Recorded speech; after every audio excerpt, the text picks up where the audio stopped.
ما کذب الفؤاد ما رأى، جو کچھ انہوں نے دیکھا ان کے دل و دماغ نے اسے جھٹلایا نہیں، یہ نہیں کہا کہ نہیں یہ کیا ہے۔ دیکھیے ایسا ہوتا ہے کہ کوئی غیر معمولی سی بات آپ دیکھیں تو ایک شخص ہو جاتا ہے میں خواب دیکھ رہا ہوں یا حقیقت دیکھ رہا ہوں۔ آنچہ نہیں بینے بیداری تو یارم یا بے خواب، اے اللہ جو میں دیکھ رہا ہوں یا ہم دیکھ رہے ہیں یہ بیداری میں دیکھ رہے ہیں، یہ خواب میں دیکھ رہے ہیں، وہ غیر متوقع چیز۔ لیکن نبی کو کوئی شک نہیں ہوا، ما کذب الفؤاد ما رأى، یکسوئی کے ساتھ دل و دماغ اور جو بھی آپ کی آنکھ دیکھ رہی تھی ان میں کوئی کانفلکٹ نہیں تھا۔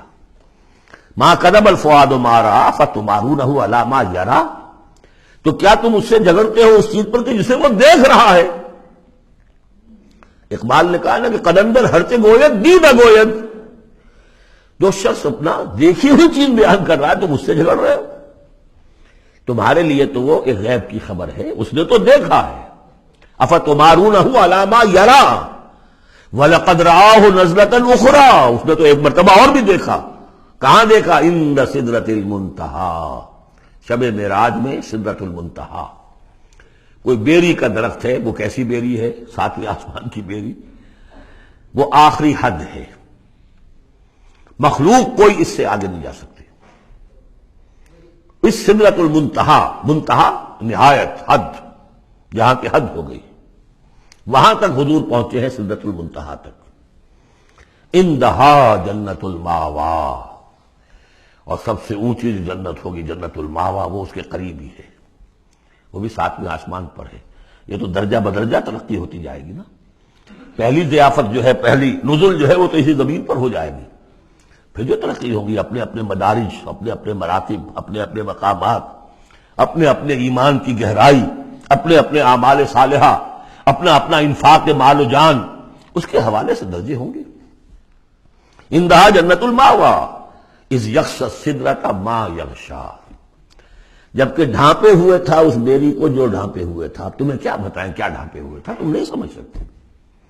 دیکھیں کس طریقے سے اذ یغشی السدرۃ، کوئی انوار الہیہ کا کوئی ایسا نزول ہے وہاں جو زبان سے ادا نہیں ہو سکتا، کوئی الفاظ نہیں ہے کہ جو ان کی تعبیر کر سکے، اس پر انوار الہیہ کا کوئی نزول ہے۔ اذ یغشی السدرۃ ما یغشی، جبکہ چھایا ہوا تھا اس بیری کے اوپر جو چھایا ہوا تھا، جبکہ ڈھانپا ہوا تھا اس بیری کو جس نے ڈھانکا ہوا تھا۔ ما زاغ البصر وما طغی، نبی کی آنکھ اس وقت نہ کج ہوئی نہ حد سے بڑھی۔ یہ دو انتہائیں ہوتی ہیں، ایک تو یہ کہ آپ کسی انٹینس لائٹ کو فیس نہ کر سکے تو نگاہ ہٹائیں گے، آپ یہ جھپک لیں گے، فیس نہیں کر سکتے اگر آپ میں ہمت نہیں، استعداد نہیں ہے۔ نبی کا ظرف اتنا تھا کہ ان انوار الہیہ کا براہ راست مشاہدہ کیا ہے، اور نگاہ آپ کو ادھر ادھر کرنے کی ضرورت پیش نہیں آئی۔ لیکن طغیٰ ایک حد ادب بھی ہوتا ہے جس سے آگے انسان کو نہیں جانا چاہیے۔ نگاہ جو ہے اس نے بے ادبی کی روش بھی اختیار نہ کی۔ علامہ اقبال نے، واقعہ یہ ہے کہ اس آیت کو میں نے سمجھا علامہ اقبال کے ایک شعر سے، اور اکثر و بیشتر لوگ نہیں سمجھ سکے اس آیت کو۔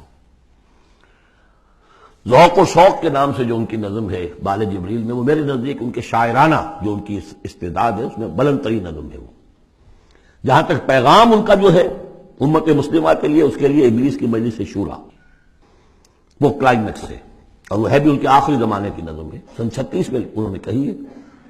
اس کے بعد تو بیماری اتنے رہے ہیں، بہت کم اشعار پہ ہیں، لیکن اس میں ذوق و شوق میں ایک شعر ہے: عین وصال میں مجھے حوصلہ نظر نہ تھا، عین وصال میں مجھے حوصلہ نظر نہ تھا، گرچہ بہانہ جو رہی میری نگاہ بے ادب، میری نگاہ بے ادب بہانہ تلاش کرتی رہی کہ میں مشاہدہ براہ راست کروں، حالانکہ عین وصال ہے اس وقت، لیکن یہ کہ میرے اندر حوصلہ نہ تھا کہ میں حسن کا براہ راست مشاہدہ کر سکوں۔ عین وصال میں مجھے حوصلہ نظر نہ تھا، گرچہ بہانہ جو رہی میری نگاہ بے ادب۔ یہاں ان دونوں چیزوں کے برعکس بات ہے جو اقبال اپنے بارے میں کہہ رہا ہے۔ میں تو بے ادب بھی ہوں، اور میں تو چاہتا تھا کسی طریقے سے حد ادب سے تجاوز کر کے دیکھوں، لیکن میرے اندر تو حوصلہ نہیں تھا۔ محمد میں وہ حوصلہ تھا، دیکھا ہے، براہ راست دیکھا ہے، نگاہ جما کر دیکھا ہے، لیکن ایک حد سے تجاوز نہیں کیا، حد ادب کے اندر رہے۔ ما زاغ البصر وما طغى لقد رأى من آیات ربہ الکبریٰ، دیکھا انہوں نے اپنے رب کی عظیم ترین آیات کو۔ اب وہاں جا کر جو مشاہدہ ہوا ہے وہ تو اللہ کی عظیم ترین آیات کا ہے، اور اسی سے در حقیقت دلیل ہے ام المومنین حضرت عائشہ صدیقہ رضی اللہ تعالی عنہ اور حضرت عمر رضی اللہ تعالی عنہ کا جو قول ہے۔ شب معراج میں بھی حضور نے اللہ کو نہیں دیکھا، اللہ کی عظیم ترین آیات کو دیکھا، جو تجلی تھی اس وقت اللہ کی۔ حضرت عائشہ صدیقہ کا کہنا تو یہ ہے کہ نور لا یرا، وہ نور ہے، دیکھے کیسا جا سکتا ہے۔ بہرحال وہاں بھی قرآن جو کہہ رہا ہے وہ یہ نہیں کہہ رہا ہے کہ اللہ کو دیکھا، نہیں، جیسے کہ وہ جو شب معراج میں پہلا سفر کا حصہ تھا زمینی، مسجد حرام سے مسجد اقصی تک، سبحان الذی اسریٰ بعبدہ لیلا من المسجد الحرام الى المسجد الاقصی الذی بارکنا حولہ لنریہ من آیاتنا، وہاں پر بھی اللہ نے اپنی آیات کا مشاہدہ کرایا، لیکن وہ زمینی آیات ہیں اللہ کی، وہ برکات جو ہیں زمینی ہیں۔ یہ تجلی جو ہو رہی ہے یہ ہو رہی ہے اس سدرۃ المنتہا پر، آخری حد ہے، مخلوق کی آخری حد ہے، اس سے آگے کہیے حرم ہے، حریم ذات ہے اللہ کی، جس میں کسی غیر کا کوئی دخل ممکن نہیں۔